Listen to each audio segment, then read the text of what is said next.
In this video, I'm going to show you guys how I turn this image from this to this. Now, I haven't done a lot of studio color grading tutorials on my channel, so I'm trying to start a series where I color grade studio portraits and show you guys my thought process and how I color grade my studio portraits. So let's jump right into the video. So this is the portrait I'm going to be working on today. This is part of a set from a shoot I recently did. So during my process, what I like to do is try to crop the image properly, make sure that everything is properly in frame and cropped how it should be. Get rid of everything that shouldn't be there. Now, my goal for this image, as you can see with the lighting, is kind of, like a bit more moody vibe for the image. So I want to make it a bit moody and give it that moody feel.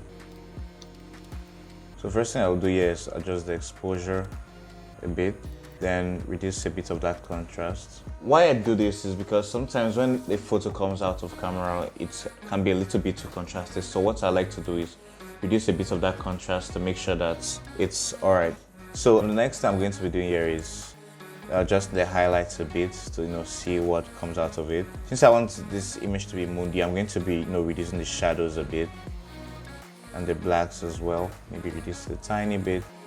Then the clarity, I like to add a little bit of clarity to the image. What this does is helps it be a little bit sharper. I'm going to look at the image so far and think what I need to do well yet with this. And I also like to compare it with the previous version and try to know how far I've gone with the image and if I'm liking how it's looking right now.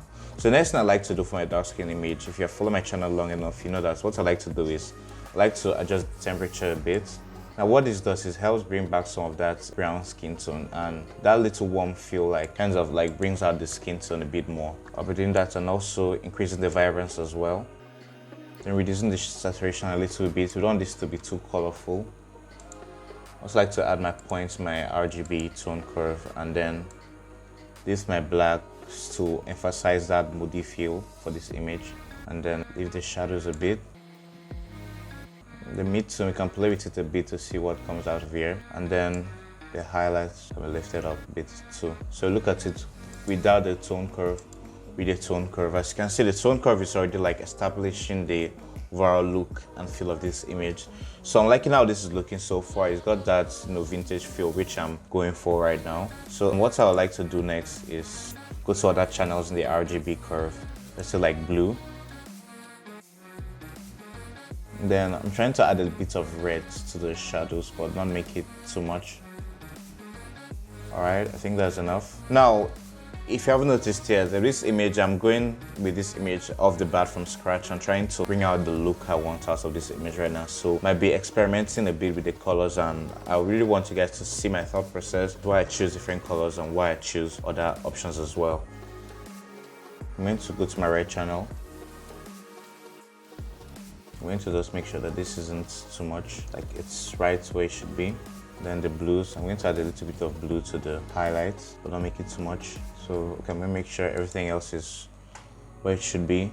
So here is before the tone curve and after the tone curve. So you can see that most of the color grading is coming in place right now. And here's also the before and after of this image. You can see the whole vibe, the whole look, everything's coming out cleaner and better than it was. One thing I like to do is reduce a bit of the yellows from the image, because there's usually some yellows in the background that aren't really that visible, but it just helps makes things a bit cleaner, at least in my opinion. The next thing I'm going to do here is adjust my blues a bit. There's a bit of blues in the background, so I like to adjust that. There isn't much green here, so let's use the green. And let's also play with this red a bit and see what we get, because it's a bit too shouty, so we want to reduce the saturation of the reds a bit. Then also adjust the hues of the red a bit. Please take note that this is going to affect the skin tone, so you have to be careful with how you adjust this. So I'm liking this gold look so far, but I'm going to leave it around the red area, because now the skin is made up of your red and yellow, so you don't really want to play with that too much. The next step for this image will be the split toning. And with the split toning, what this basically does is add extra colors to the highlights and shadows, and this is where 25% of the color grading is done, because it basically establishes the overall look. So what I like to do for my split tone is keep the shadows at the hue of the shadow at 34 and saturation at 4. Why I do this is because This is really the closest color to the skin tone, which really like makes the skin look more brown as well. And then for the highlights, what I usually do is like I play around with values here and then see what I'm going for. I think I'm going to go for something along these lines since it gives more of that vintage feel and vibe in general. So yeah, I try not to keep it at more than 10. So this is before and after right here. The next step is sharpening this image. I'm going to sharpen it a bit. I try to not to make it more than 50. So the next thing I'm going to be doing here is removing every chromatic aberration and enable profile corrections. So what this basically does is it corrects every distortion caused by the lens or the camera. So let me go ahead and enable that right here. So you can see before and after. As you can see, the subject in this image isn't looking distorted and all of that. It's just looking how it should be. The next thing I usually like to do is add a little bit of vignette to make the image a bit more moody. And then adjust my camera calibration. So these are the values I usually like using. And what this does, it's also like something that helps with the skin tone a bit and brings out the browns a bit more as well. So this is before camera calibration.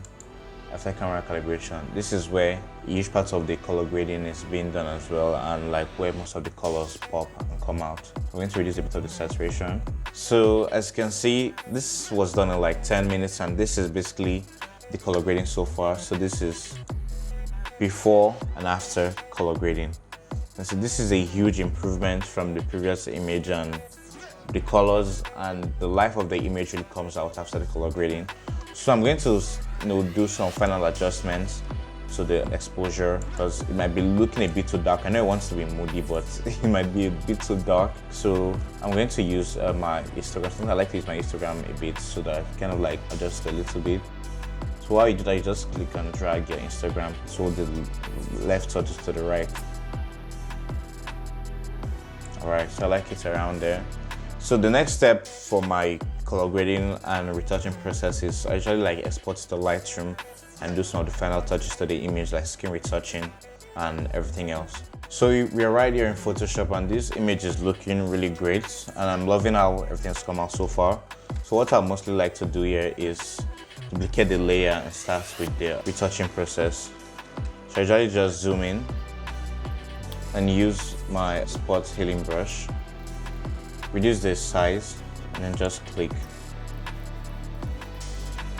I like to just click on the spots and remove every acne.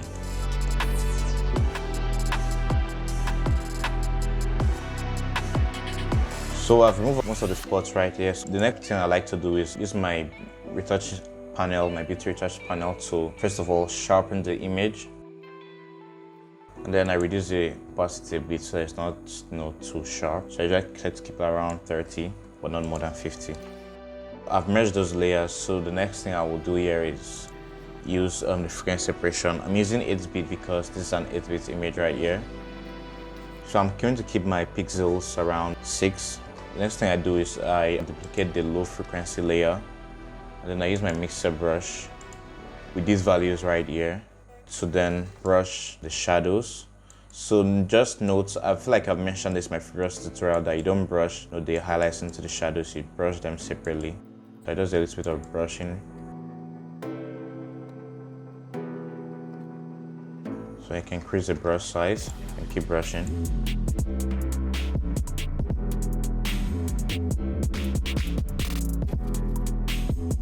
So let's check the before and after. So this is before retouching and after retouching. And what this does is just smoothens the skin a bit and makes it look a bit more better. So the next step here is to whiten the eyes a bit.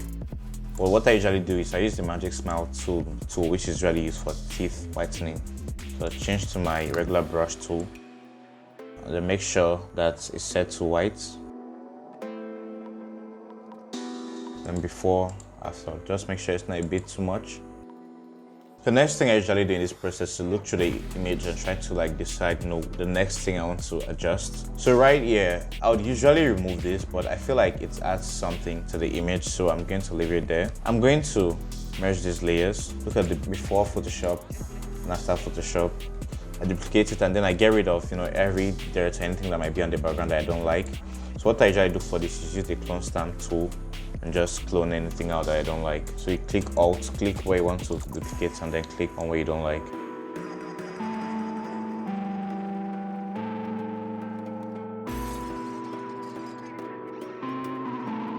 So increase the brush and just click.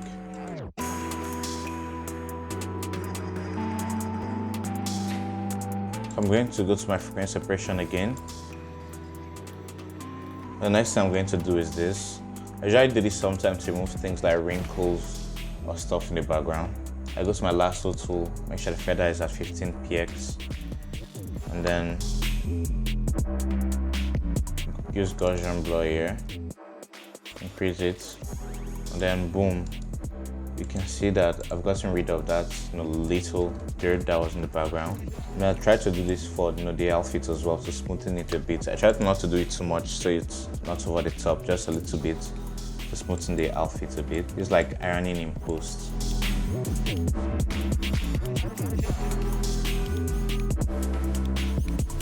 Alright guys, so here is the final image. This is before Photoshop and after Photoshop.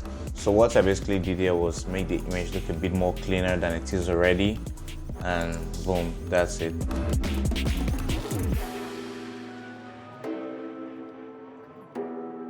So an extra thing here I did was I added the levels adjustment to just brighten the image a bit. So I hope you guys love this collaborating and retouching tutorial. If you like this video, make sure you guys subscribe to my channel for more videos like this, and I'll see you guys in the next one. Take care and peace.